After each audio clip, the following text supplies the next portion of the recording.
looking at the Rams previous season, they obviously, like I said, were supposed to be coming in as the reigning defending Super Bowl champions, expected to go on at least a playoff run. And honestly, I predicted them to have a really good chance at repeating in the NFC West.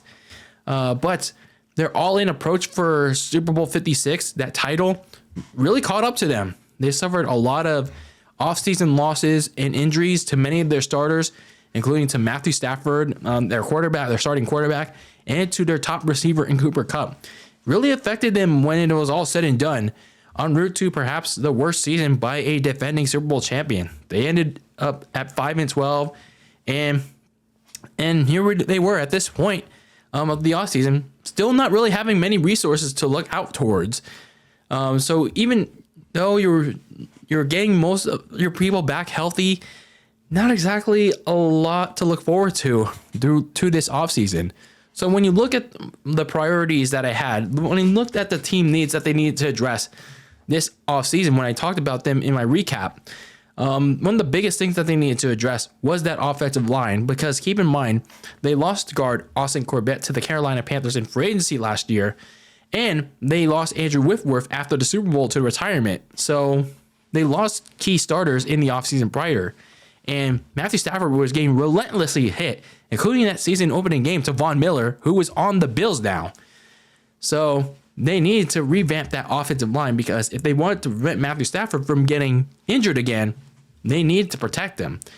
So the other thing about Matthew Stafford is that they needed to find a backup for him, because when they got Baker Mayfield late in the season, I mean, he did okay, but then after that game against the Las Vegas Raiders, he was relatively inconsistent, like he was for a large chunk of the season when he was with the Carolina Panthers.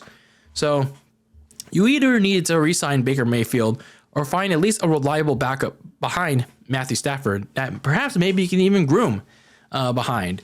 And then obviously you had to find some help for Aaron Donald, because, yeah, after Von Miller left in free agency the offseason prior to go to the Buffalo Bills, is basically back to Donald being that one-man wrecking crew before they went out and got Von Miller for that Super Bowl run. So when you look at this offseason for the LA Rams, you at least got Sean McVay coming back. He's going as the head coach. But for the rest of that, though, there's a lot to digest. There's honestly a lot to digest for the LA Rams, because their approach to this offseason was a lot of addition by subtraction. So looking at some of their offseason moves, perhaps the biggest one of all comes on their defense. They traded away cornerback Jalen Ramsey to the Miami Dolphins. And when I first saw the trade, I think that was back in March, I believe, it was very questionable why they did that. Maybe it was a cap-saving move. I don't know.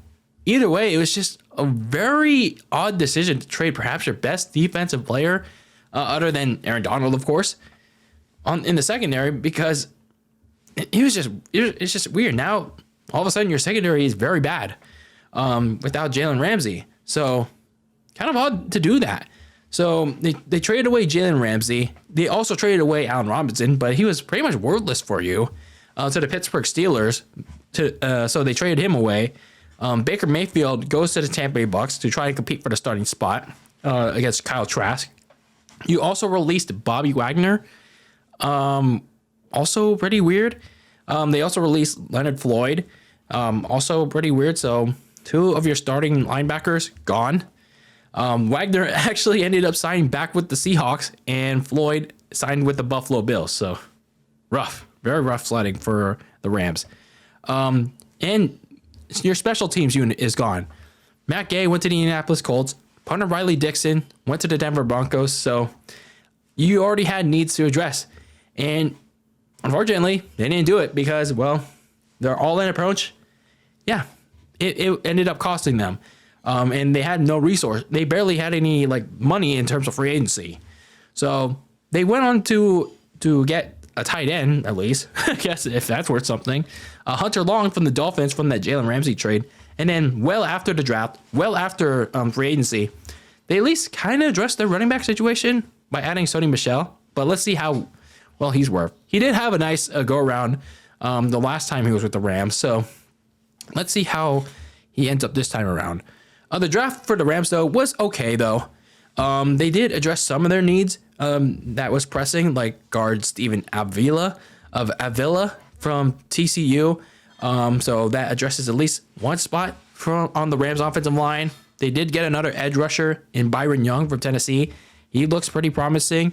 And it gives Von Miller some much needed help finally, hopefully. They also got a defensive tackle in Kobe Turner from Wake Forest, so maybe some interior help. That could also definitely help. So finally they're addressing some help for Von Miller. Not for Von Miller, for Aaron Donald. So for both of them, I keep saying Von Miller because, it was the one help Aaron Donald needed. So I keep saying that. And then perhaps the biggest move that they made in the draft was getting a quarterback by the name of Stetson Bennett from Georgia. Kind of ironic considering that Stetson Bennett was the guy that led Georgia to the national championship in SoFi Stadium in Los Angeles in that big blowout win over TCU. Kind of weird how I know that. But anyway, and he is on the older side though, but I mean, does age really matter? I don't know. But hey, at least you have a quarterback that you could potentially develop behind Matthew Stafford when the time comes. So we'll see how that works out for them. So when you look at this Rams offseason, they at least did their due diligence to get Matthew Stafford some help up front and some backup insurance in the form of Stetson Bennett.